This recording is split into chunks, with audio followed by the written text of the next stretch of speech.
Welcome to lecture 5. We're already in week 5.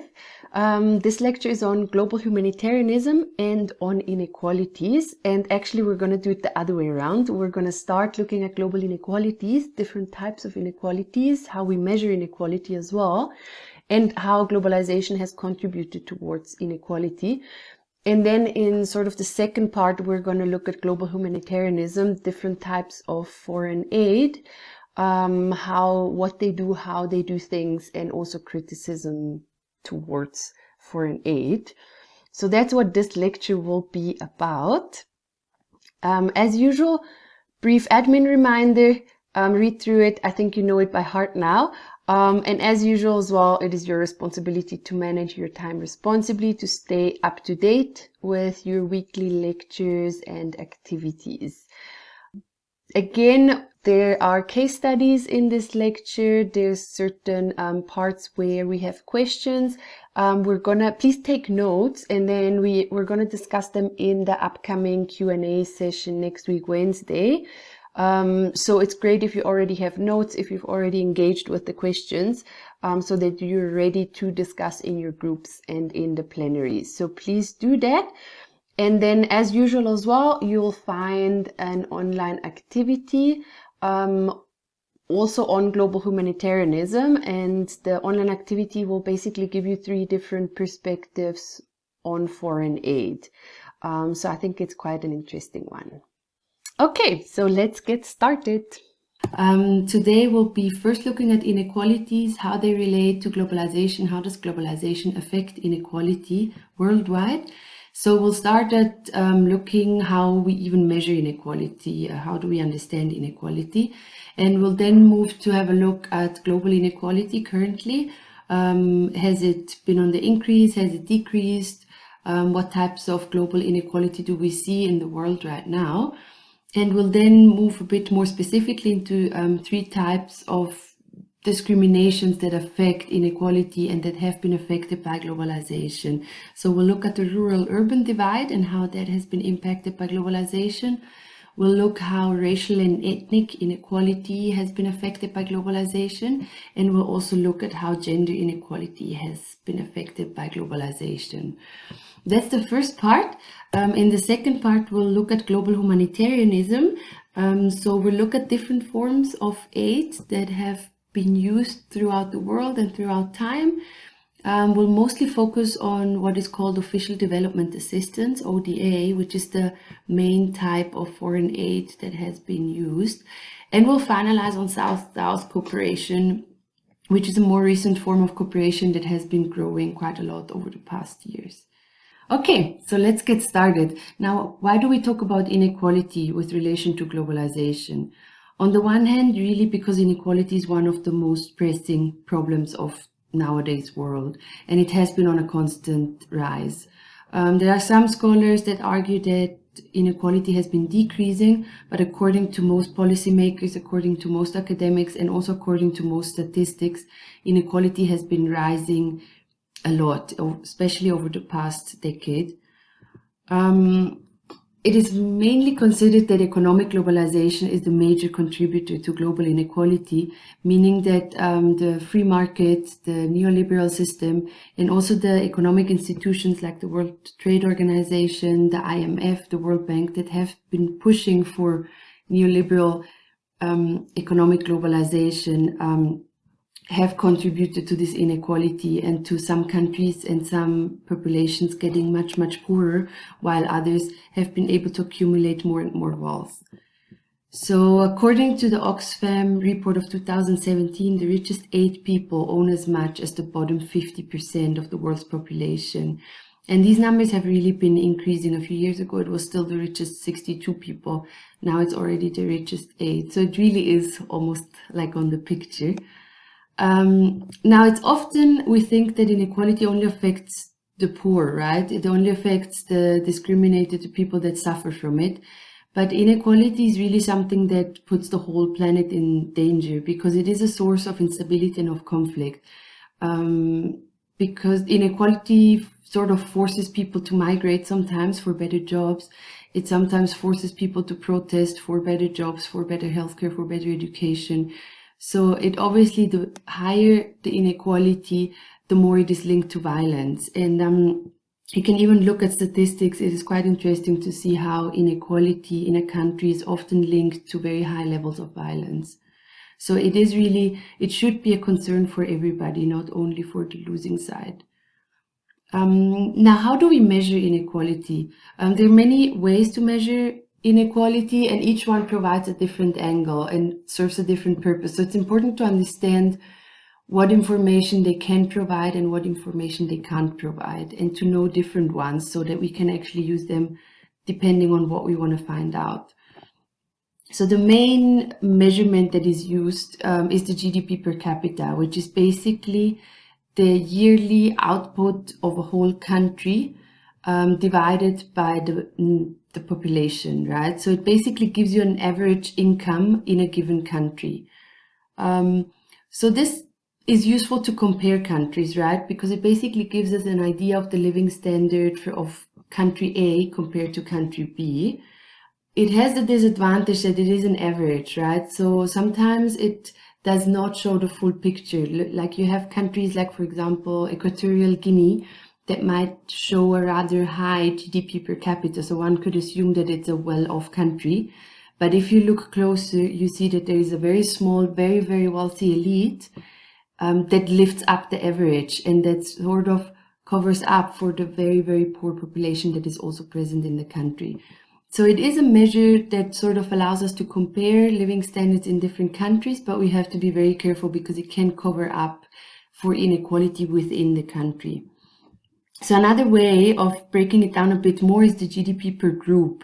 So that's basically also doing a GDP per capita, but looking at it only for a group. So for example, you can look at the average income of the top 10% of a population in a given country and compare them to the bottom 10%, for example. So that gives you an idea of the inequality in the country. That's basically what the Oxfam report did that we saw in the slide before, right? Where you compare the income of 8 people with that of the whole population of the world, basically.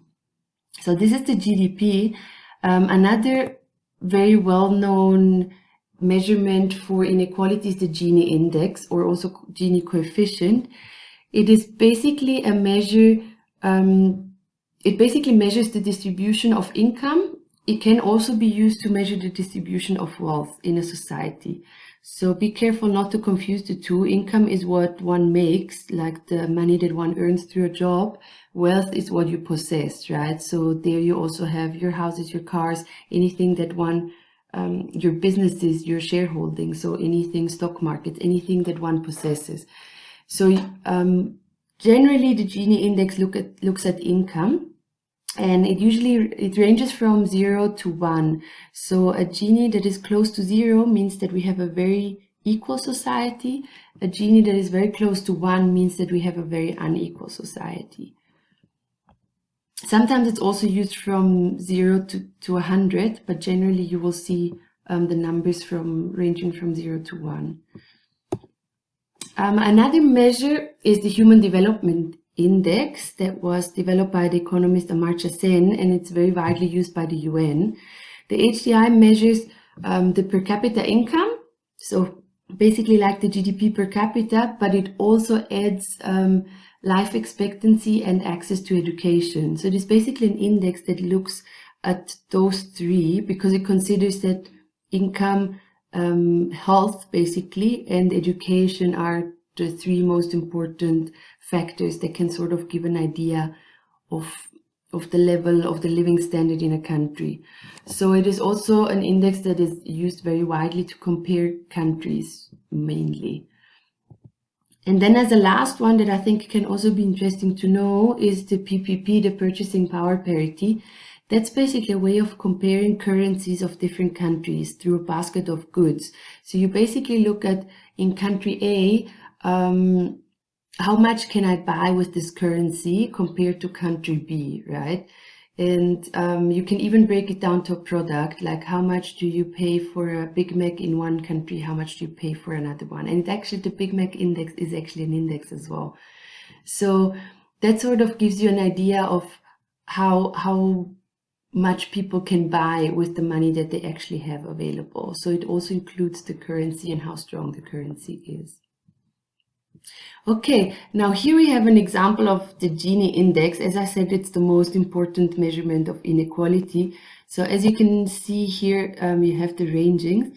South Africa, Namibia, as you can see, are the darkest ones. So it's the countries with the most inequality currently. Brazil used to be in the top as well, but as you can see, it's a bit lighter now. So there have been efforts to decrease inequality that seem to be at least a bit successful. As you can see, the Northern European countries like Sweden, Norway, Denmark are the lightest ones, are the ones that are the most equal. But you also see that Eastern Europe is quite low in terms of inequality. And then you have some countries, mainly conflict-struck countries, that have no data available. Okay, now there's obviously inequality within country, which is generally what the Gini index shows you, but there's also inequalities between countries, right, among countries in the world system. And there's one very important theory that was developed that is called the world system theory, and it basically looks at how different countries depend from each other and are more or less exploited by other countries, and how that affects inequality within the global system. So according to world system theory, the world is divided into three. You have the core, which is like the wealthy industrialized countries that are the ones that promote or promoted the neoliberal system. So that's basically what we understand as the West, right? The US, Europe, basically.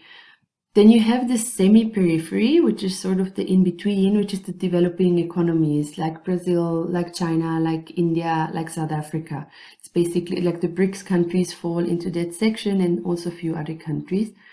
And then you have the third part, that is the periphery, that are basically the countries that are on the outskirts of the economic system, which are the poorer countries.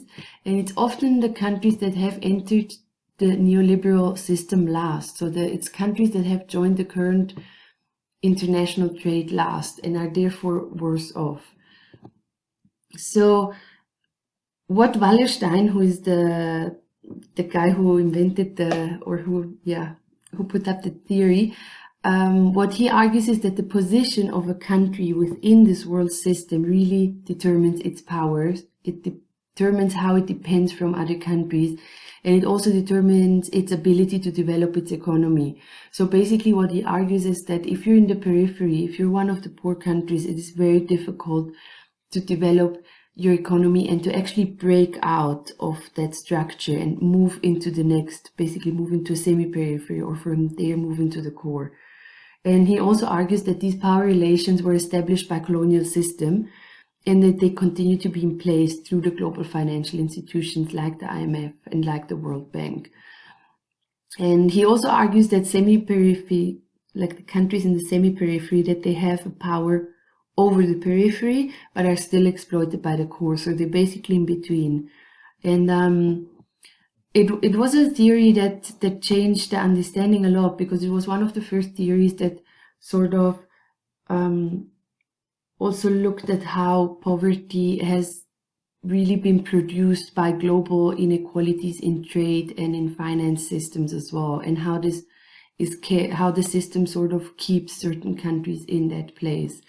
So it has been a very controversial theory as well, because there's people who don't agree with it, but I think it gives a good understanding of current global inequalities. Here we see a map according to world system theory. So you see the countries in orange are part of what is considered the core. So it's basically Western countries plus Australia and China, who is slowly moving into there, and Japan, that is already in there. Then you have the semi-periphery, as we said, South Africa, Brazil, some other Latin American countries, Nigeria on the African continent. And then you have the periphery, which is really the countries that have the lowest living standards, that have the lowest economies. So if we look at the bottom billion, and the bottom billion is really the bottom, like the poorest billion of the world's population. If we look at that, 70% of the people of the bottom billion live in Africa.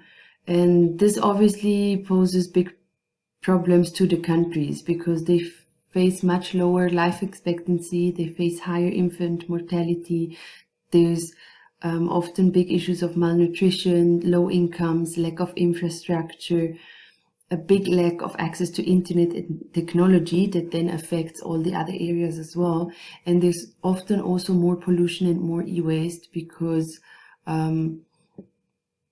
corporate companies might be less responsible in terms of their pollution and in terms of their waste. And this situation has unfortunately really grown worse. So there are several factors that can sort of trap a country in a cycle of poverty. It's not the only ones, but it's 4 factors that are really dominant if you look at which countries are the most affected by poverty. So one big factor obviously is ongoing civil wars and ethnic conflict that affect the economy, they affect investment, they affect everyday life, they pretty much affect everything. And if they're ongoing over several years, they really trap a country in a cycle of poverty. A second factor is in many cases the richness in natural resources. And this for 2 reasons. One reason is that if there is one natural resource that is very dominant, like for example oil or gold or diamonds, a country's economy is very likely to focus completely or almost completely on that natural resource. And that makes the country's economy very dependent on one factor. So if prices of that good go down, the whole economy is affected widely because it is not a diversified economy that relies on several products and on several industries. So that's one reason. The other reason is obviously that often conflicts are linked to the presence of natural resources because you have different groups that want to possess the resources. You have outside influences from other countries as well that want to make sure that they have access, at least in part, to some of the resources. So those are two reasons that make this factor also an important one.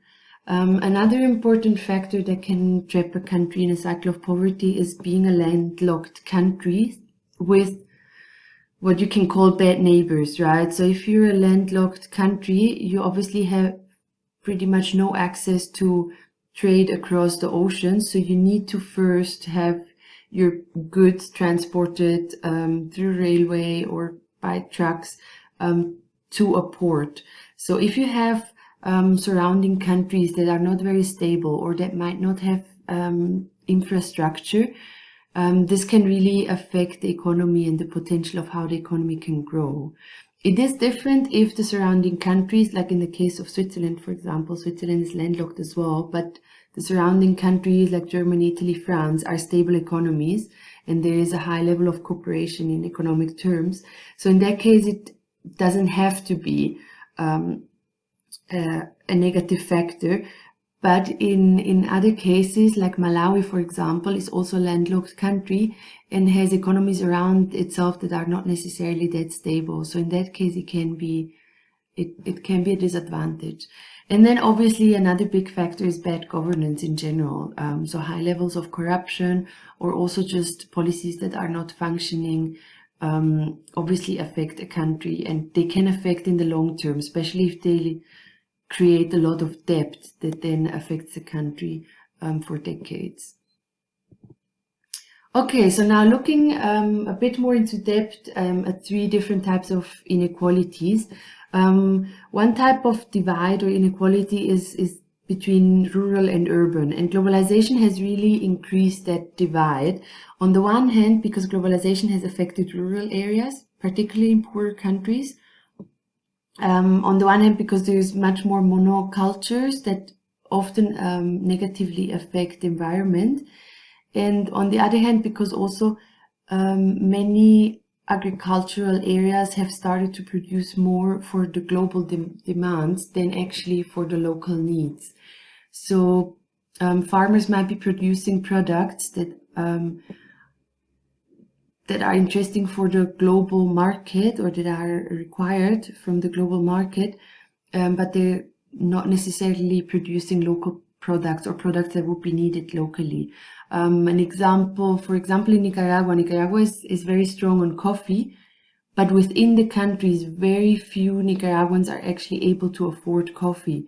Because the coffee is of such high quality and most of it is exported, people in Nicaragua usually drink Nescoffee or the coffee or some mix that is not really coffee. And it does affect how the land is used, right? The same happens often with sugar, with cocoa, all of those products that take up a lot of space. Palm oil is another one. So globalization in respective to rural areas really has increased poverty in those areas. Now, regarding cities, cities have basically become the centers for globalization, right? You have world cities like New York, London, Tokyo, Shanghai that are increasingly globalized in terms of population, in terms of how they're linked into an international networks, in terms of trade, in terms of finances. So that's really where globalization has sort of monopolized wealth. And what's also interesting to see is that there is a trend towards cities being increasingly linked directly among themselves. So it's not necessarily trade between the US and the UK anymore. It might be trade directly between New York and London or between New York and Tokyo. So that's also a trend that has sort of been pushed by globalization, and that obviously increases the divide between cities and between rural areas a lot. However, you also have an increase of mega cities, which are like massive cities with millions of people that face huge problems, problems of overpopulation, of increasing urban slums, health issues, pollution, deteriorating infrastructure. So that's big cities that have had a lot of migration from rural areas and from other countries, and that are not able to actually cater for all the people that are coming to the city, and that also don't have enough jobs for all the people that are coming.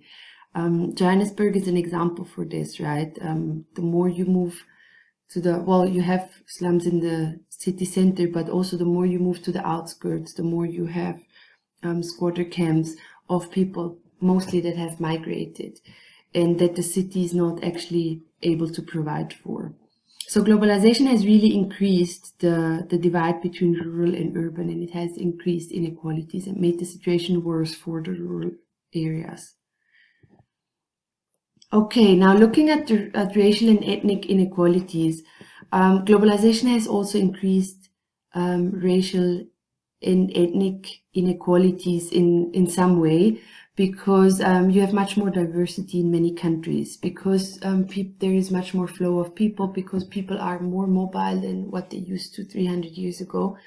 You have much more diverse countries, which often leads to more racism and more xenophobia. I think we've seen a lot of cases recently in the news from all over the world where right-wing parties and racist speeches are sort of on the rise again. And what is also interesting to note is that many conflicts in the world in the past, but also current conflicts, are at least partly based on racial and ethnic differences. So an example, you obviously have apartheid, but also the Rwandan genocide between the Hutus and the Tutsis. The wars in ex-Yugoslavia were also ethnic wars. Nazi Germany was to some extent also almost an ethnic issue. So there are many cases of very strong conflicts that were at least partly based on racial and ethnic differences. And because we're growing more diverse globally, there is a potential for an increase of such conflicts worldwide, which is kind of scary. Just a quick note, in social sciences, race and ethnicity are considered social constructs. So it's considered that something that we have created as a society, that although you might have physical differences, the sort of what we attribute to a race or to a certain ethnicity is socially built. And it's also understood and defined differently in different parts of the world. And obviously, as we've seen in history and we still are seeing, it has also often been used to justify exploitation and the inequality of wealth and of power, sort of by defining one race as less as inferior to another, it was sort of okay to have a certain inequality in terms of wealth and of power. And we still see that. This is a map, just because I think it's interesting. This is a map of all the ethnic groups in Africa, on the African continent. So literally every color is a different ethnic group. Yeah, it's a lot. So just as a brief input. Okay, now I found a case study, a brief case study. It's an example of racial inequality in the USA, and it focuses on how race affects the access to wealth in the US, and how people of color, like either Black Americans or also Latinos, are affected, well, how their race affects their wealth and their chances of wealth in the US. Dig deep into America's $17 trillion economy, and you'll find fractures beneath the surface. The spoils are split unevenly between men and women, old and young, high school dropouts, and MBAs. But one of the most divisive disparities is only skin deep. This is the economy in black and white. Everything you own, houses, stocks, cars, that's your wealth. In 2011, the wealth of the median white household was over $110,000. African Americans on average 17 times less, just over $6,000. And housing has a lot to do with it. For the average American, their home is the most valuable part of their portfolio. It's an investment that can appreciate with time, and it can be passed from one generation to the next. But the rate of homeownership among whites is 28% higher than that of blacks, and the lingering effects of segregation could be to blame. Discriminatory practices by the Federal Housing Authority prevented African Americans from buying houses in many suburban neighborhoods. The Fair Housing Act of 1968 sought to level the playing field. But by then, African Americans were entering a housing market that had already seen massive appreciation. Meanwhile, white families had seen their housing investment soar in value during their head start. Fast forward to the 21st century, minority groups were again victims of housing exploitation, this time by big banks. Bank of America and Wells Fargo, among others, were compelled to pay hundreds of millions of dollars in fines and restitution for pushing minorities into exploitative subprime mortgages and charging them higher rates and fees. This contributed to the fact that blacks and Hispanics lost nearly a quarter of their wealth between 2004 and 2010. Whites lost just 1% during that same period. So the American economy houses two realities, one black, one white. The divide between them, a measure of inequality. Questions. You can either quickly think them through for yourself, or if you have someone next to you, discuss them. What main reasons does the CNN video mention for the racial inequality in terms of wealth in the USA? And also, what specific ways or what different ways of discrimination did you see in the video? Yeah, just quickly think about it. Okay, moving on. Another important type of inequality is gender inequality. Generally, globalization has rather reinforced pre-existing gender structures and barriers and sort of made them global. And we also see that most of the most devastating effects of economic globalization rather fall on women, particularly in less developed countries. So globalization for women has, on the one hand, which can be seen as positive, has led to a greater involvement of women in paid labor markets. So you have more women that are in the labor market, but especially in less developed countries and economies, women are mostly in very low paid manufacturing jobs with very poor working conditions, insufficient health and safety measures, unpaid overtime, abuse, violence, and often sexual harassment as well. So it comes with the two, right? On the one hand, we have more women that have paid labor, but on the other hand, the conditions are often worse for women than they are for men. Globalization has also, or actually this greater involvement of women in paid labor has brought a multiple workloads for most women in most countries, because it's still mainly women that take care of the household, take care of children and of elderly people, and on top of it have the job. So this multiple workload has also come with globalization for women. There is a very strong increase of female migration for jobs that was not visible decades ago.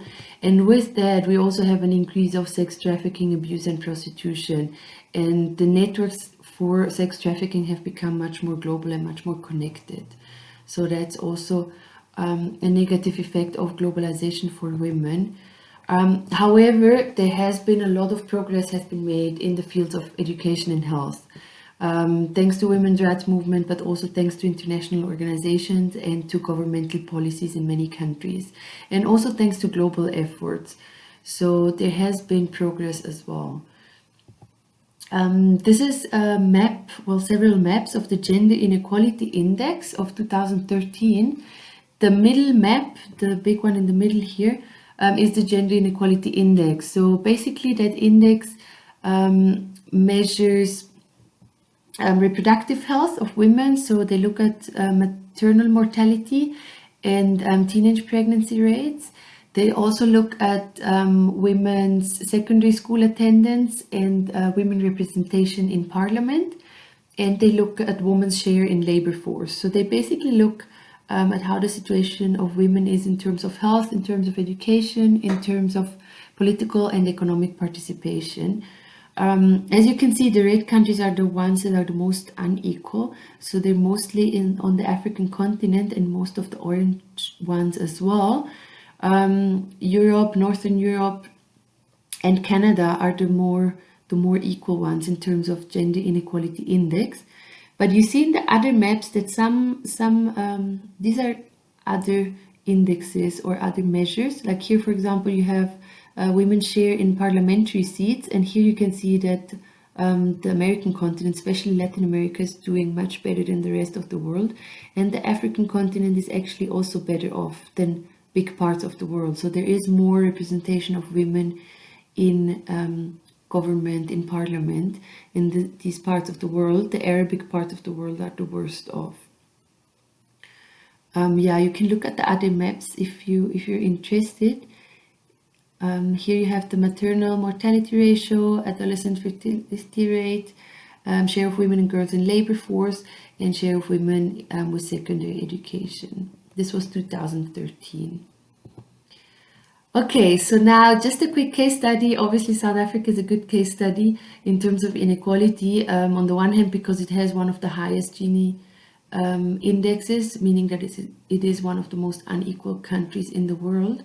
But also because it really has the gender and the race and the class factors that are very prominent and that are interlinked. So this is an article by Edward Webster, who is professor at Wits University, that was published in 2017. So as I said, or what he also says, that South Africa is one of the most unequal societies in the world, and that actually the top 10 of the population earn about 60% of the income of the whole country. So the Gini index is still at 0.66, same as it was in the early 1990s. So there has actually not been an advance or progress made in terms of inequality since the end of apartheid. Race, class, and gender, and especially their intersectionality, their overlapping, are key to understand the inequality. And just a few facts to show it. In terms of gender, Black women continue to carry the burden of low-paid work. So you have 80% of domestic workers are Black women, and 66% of community service workers as well. All of them earning less than 3,500 Rand per month. And also most unpaid care work for children, for elderly people, is done by women still. In terms of race, and this can maybe be surprising, inequality between members of the same race group has increased and actually exceeded the income inequality between race groups. So putting it into an example, inequality between rich Black people in South Africa and poor Black people in South Africa is bigger than the inequality between Black and white. So this leads us to the next point, which is that social class is actually becoming a more important factor. And looking at income is the one way to look at it, but looking at wealth shows an even clearer picture. So the top 10 of the population own 95% of all wealth in South Africa. And you have almost 80% of the population that own no wealth at all, which are, yeah, strong numbers. Questions also to think about. Are you surprised of the percentages of income and wealth inequality, or did you expect them this high? Also, how do you think we can explain this trend that the inequality within the same race is exceeding the inequality between race groups? How do you think, what could be factors that led to this? Also, what do you think are the main problems linked to such a high inequality in South Africa? What do you see? What do you read? What do you hear out there? And last but not least, what do you consider could or should be done to address this inequality? Okay, so moving to our second part of today's lecture, to global humanitarianism. I guess you've all seen these ones. In 2000, the United Nations designed 8 development goals to tackle extreme poverty. The idea was that starting the new millennium, the world and all the countries in the world would commit to tackle extreme poverty by following these 8 goals. And the idea was to reach zero poverty by 2015. In 2015, the goals were not achieved, so that's when they were expanded to these 17 goals to sort of define smaller and more concrete goals. And you also see that there are new goals that are more related to climate change as well, like, for example, Goal 12, responsible consumption and production, Goal 13, climate action, even Goal 6 and 7, affordable energy and clean energy. So these are basically the goals that all countries have agreed to, and even all leading development institutions have agreed to work on. Now, looking at different types of global humanitarianism and foreign aid, basically by foreign aid, we really understand any form of assistance that is given by individuals, by corporations, by NGOs, by governments to poorer countries or societies. So there are different types of foreign aid. One type is humanitarian aid. Usually humanitarian aid is really life-saving assistance. So it can be food, it can be crop as well, it can be medical aid, or also emergency aid of different kinds, generally provided in the short term. So when there is a natural catastrophe, or when there is a drought. So famous examples are the Red Cross or Médecins Sans Frontières, who are involved also in conflict countries that provide medical aid or other types of emergency aid. Another type, the more dominant type of foreign aid, is development aid, which is also called official development assistance, ODA. This is generally long-term aid that is provided in different forms. It can be loans or grants, it can be project aid, or it can also be technical assistance. So the difference is mostly that humanitarian aid is generally short-term, and it's in emergency situations mostly, while official development assistance is usually long-term projects. So what role do NGOs, international NGOs and charity play? Some people see it as a third type of aid, but they're really rather actors, and they're often the ones that actually implement the type of aid. So for example, the Red Cross and Médecins Sans Frontières are international NGOs that implement the humanitarian aid. And you also often have official development assistance that is provided by governments that is also on the grassroots level implemented by local organizations. So these types of aid can either be bilateral, so that means they go from a donor government directly to a receiving government. That means, for example, the UK gives money to Ghana for whatever development purposes. Or they can also be multilateral, so basically through institutions like the UN or the IMF, or even through economic institutions like BRICS. They can provide funds to certain countries or even to certain groups of countries to receive aid. And the trend has really been towards multilateralism. So you often have countries that join forces and support other countries together, also to sort of avoid doing 5 times the same thing when it can be done in one.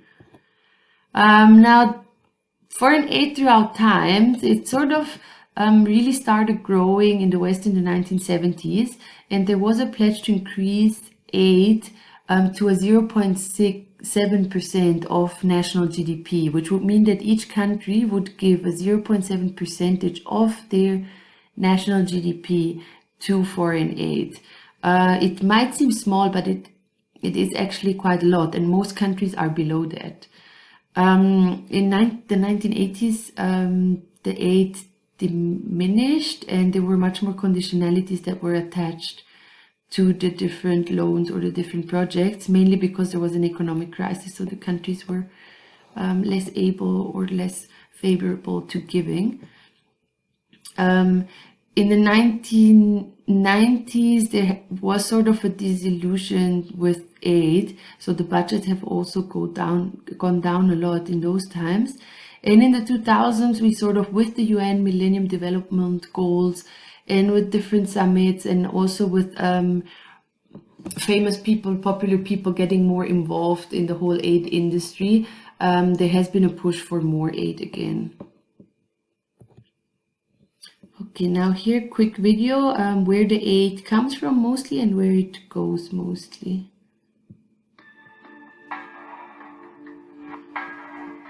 Rich countries are giving away more in aid than at any other time on record. In 2016, more than $140 billion was distributed around the world.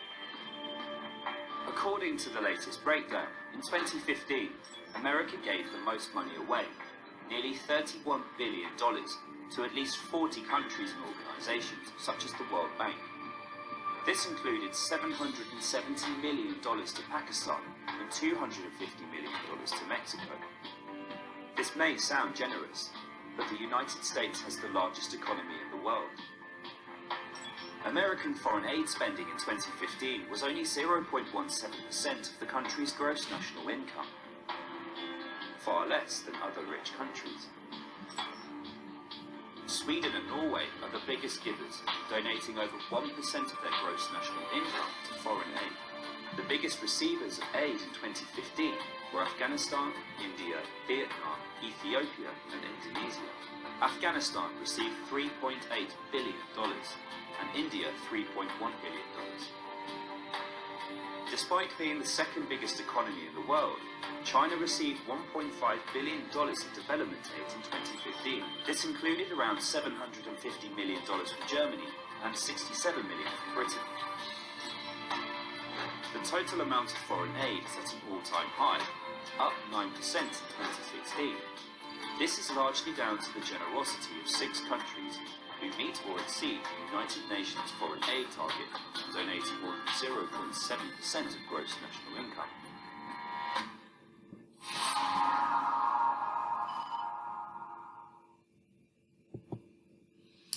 Now, there have been lots of controversies around foreign aid, and one controversy is a very basic one, which is, does it even work? Does foreign aid really provide development? Does it really alleviate poverty? Does it really diminish inequality? So there's one representative on the one side, Jeffrey Sachs, who wrote The End of Poverty, How We Can Make It Happen in Our Lifetime, which became a very famous book. So basically what he argues is that poor countries are stuck in a poverty trap, which is the trap that we looked at before, right? And what he argues is that poverty is often the cause of future poverty, because there is little infrastructure, because there's little access to education, to health. This causes poverty again, and people are stuck in poverty. And what he argues is that what is needed is a simultaneous development of human capital, meaning of people, through education, through health, and through entrepreneurship, jobs, and also development of infrastructure at the same time that would sort of get the economy going. So the solution he proposes is what he calls a big push, which would be a very rapid and high increase of the level of foreign aid that would sort of push economies out of that poverty trap. So he's basically the one who suggested the 0.7% of GDP, because he argued that if all countries would donate that to foreign aid, it would be possible to end extreme poverty in the world. So that's the one position. On the other hand, we have the complete opposite position. William Easterly is just one example of people who are against foreign aid. What he argues, looking at numbers and statistics, is that the countries that have actually been the most effective in fighting poverty, countries like China, like Malaysia and Singapore, are the ones that received very little aid. So he argues that aid is actually not the one factor that gets countries out of poverty. And he also shows that data from 22 countries that have received aid does not actually show an increase of productivity, a significant one, despite all the millions of money that have been put into the countries. So according to him, there is no evidence in statistics that foreign aid actually does better a country's situation, and that it does increase economic performance. And he argues that that's the case even in countries that have been well governed and that have used the money appropriately. So these are really the two sides to the debate of foreign aid. You have people that really support it, that say it is the way out of inequality in the world, it is the way towards a more equal world. And you have people that really say, no, foreign aid is actually damaging the countries because it's creating new dependencies. So looking at the donors, why do donors give? There's obviously a lot of different reasons. One can be the solidarity and the objective to improve lives of less fortunate people. I think that's mainly a reason that individual donors have, specifically donors that give to charities and to NGOs directly, that want to sort of give back. Donors also give because they want to decrease global inequality and therefore contribute to having more stability, because they realize that inequality leads to instability and more migration and more violence. So there can be a self-interest behind it as well. There is the religious belief in charity and in providing help to the less fortunate. There is also a big part of giving is also a strategy to achieve foreign policy objectives. So it can be different objectives. It can be to assist countries or governments that are like-minded, that are friendly. It can be to advance military or security strategies. So it can be geopolitical interests, like making sure you have a country that is sort of aligned and that is in a strategic region, which is something that happens often with the Arab region. Another objective can also be to promote economic interests, so to boost trade relations, to promote the liberalization, the opening of markets, and to also bring in own corporates into those countries, into those markets. And then also to some extent the spread of own ideologies. I think that was mostly the case during the Cold War, where the West wanted to spread its capitalist ideology, while the Soviet Union wanted to spread a communist ideology, and therefore also invested into countries by giving foreign aid. And another reason can also be as a compensation for past injuries, basically as a compensation for colonialism, for imperialism and exploitation that came with it. There are also some donors that consider it an obligation under international law and according to human rights standards. So in order to align with human rights standards, they consider that it is important to contribute with foreign aid. Now, looking at countries who receive foreign aid, the OECD maintains a list of countries that are eligible for foreign aid, and there have sort of been trending beneficiary countries. So and there has also been a trend to sort of in the past year to withdraw aid a bit more from Latin American countries and focus more on African countries. And even within continents, there are countries that are sort of trending a bit as beneficiaries, either because they're countries who might go through a drought or through some specific problem, or because it's countries that might be poor but that might be rather well governed and stable, so they're usually sort of seen as more eligible for foreign aid. Historically, most of the official development assistance has gone to sub-Saharan Africa, and in most African countries it makes up to 5.5% of the gross national income. So it's quite a lot in many African countries. And if you look at maps or on basically the main beneficiary countries of specific donors, you can see that donor countries have sort of specialized on certain recipients. Like Spain's main focus is on Latin America. The United States focuses a lot on the Middle East, France mainly on Francophone Africa, basically on ex-colonies, and Britain mostly on Commonwealth states. So it's very much related to what used to be colonies of those powers. And during the war on terror, this is maybe also an interesting fact, Iraq and Afghanistan were the ones who received the biggest quantities of foreign aid. For example, in 2005, Afghanistan received 38.5% of its own gross national income in aid. So those countries have received huge quantities during those years.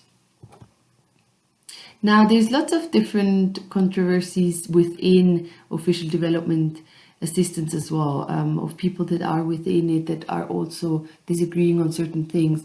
One, for example, is whether assistance should be tied or untied. In the past, much of the aid was tied to certain economic conditions or to certain policy or governmental conditions, or sometimes it even went as far as to say, we're giving you money for an infrastructure project, for example, but you need to use this and this company to build the bridge, for example, or the airport. And it often used to be corporates or companies from the donor country. So this has been criticized a lot because it was also seen as paving the way for those corporates into new markets. And it would basically force the receiving government to make use of foreign companies and not of local labor, and not to actually build the local industry. So that's one example of tied aid. There are other types as well. There has also been a big debate whether it should be loans or grants. Most bilateral aid now is in form of grants. The difference is that loans have to be paid back, right? And they come with interest rates, even though it might be small interest rates, they have to be paid back, while grants are really just aid that is given. There's also been this distinction of whether the main investment should go to emergency aid, which is basically immediate poverty relief, which is fighting circumstances that are there in the moment, or whether more money should go into long-term projects that promote economic growth. So there has been a debate which one is more sustainable and which one the main focus should be on. There has also been a debate of whether aid should simply go to the poorest countries because it's the ones most in need, or if it should rather go to countries that are well governed, where it's sort of safer to invest the money and to also be sure that the country will make the most out of it and use it in the most effective way. And a last debate within foreign aid is also who should disperse the aid. Should the aid go from government to government, or should it go through international NGOs? Should it go through NGOs, through the private sector? Who should manage the aid? And also, how many steps does it take to really get to the ground, and how much money can possibly get lost on the way there through the different bureaucracies. So that has also been a very big debate. Now, to conclude on this topic, there have been lots of critiques to foreign aid. These are just a few. One big critique is that it creates new dependencies and that countries actually don't get to develop their own market and don't actually get to stand on their own feet because there is this money coming in. Another big critique is that it takes away responsibility of recipient governments. So often aid provides services that should actually be a responsibility of a government. For example, education, health, infrastructure are usually considered public goods that a government should provide. Now, if NGOs, if other governments, if foreign aid steps in, there is not really an incentive for government to actually take on those responsibilities. So that has been another very big critique. That is also critique towards NGOs and charity work of like smaller organizations as well. Another big critique is that it is used for geopolitical interests or even for neocolonial practices. So basically what I mentioned, that the interest is to actually have access to resources, have access to markets for own corporates. So basically the idea behind this critique is that really the donor country is actually just trying to open up markets for itself and not actually giving out of a good reason. Which links to the next one, that it has paved the way for multinational corporates. Another critique is also that emergency aid has in certain cases damaged local markets. For example, if there is a drought and there is a lot of food that is brought into a country, it might completely damage the local farmers that are still trying to sell their products, that are still trying to sort of have a small market going.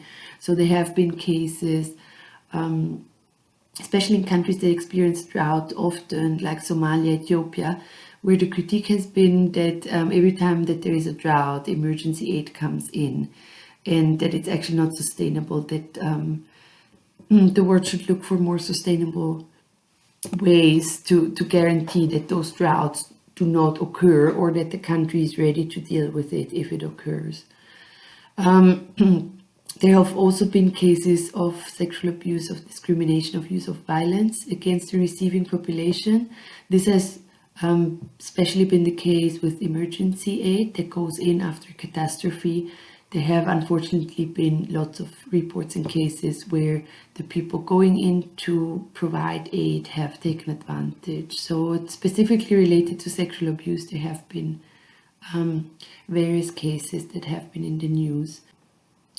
Another critique that has also been out there is that the way in which some agencies promote foreign aid or fundraise reinforces patronizing stereotypes, that they reinforce the sense of pity that the West might have towards poorer countries, and that it actually does not benefit the way in which we interact on a global level. So World Vision is one of the organizations that have been criticized a lot for that, because of the kind of advertising that they do in order to fundraise for their projects. And another big critique is that there are too many intermediaries that consume too much of the aid. So basically that from the original donor down through the international non-government organization to the local NGO, that there's too many steps where too many people earn a salary, and where there's too much money going into administration and bureaucracy, so that actually very little money goes to the actual beneficiaries. So these are just the main critiques basically to foreign aid. Now to conclude, I just quickly want to touch on South-South cooperation as well. South-South cooperation is the cooperation of developing countries among them without involving the traditionally powerful countries like the US, like Europe. It's something that started in the late 1960s, and it started mostly from Latin America. It was inspired by Latin American scholars, and the idea was really to decrease the dependence from Western economies and to start forging ties among southern countries that would be less based on exploitation, and that would also sort of promote practices and promote processes that are relevant to the development of their own economies. And much of the South-South cooperation consists of trade agreements and capital flows that are also slowly replacing contracts that these countries were having with Western countries.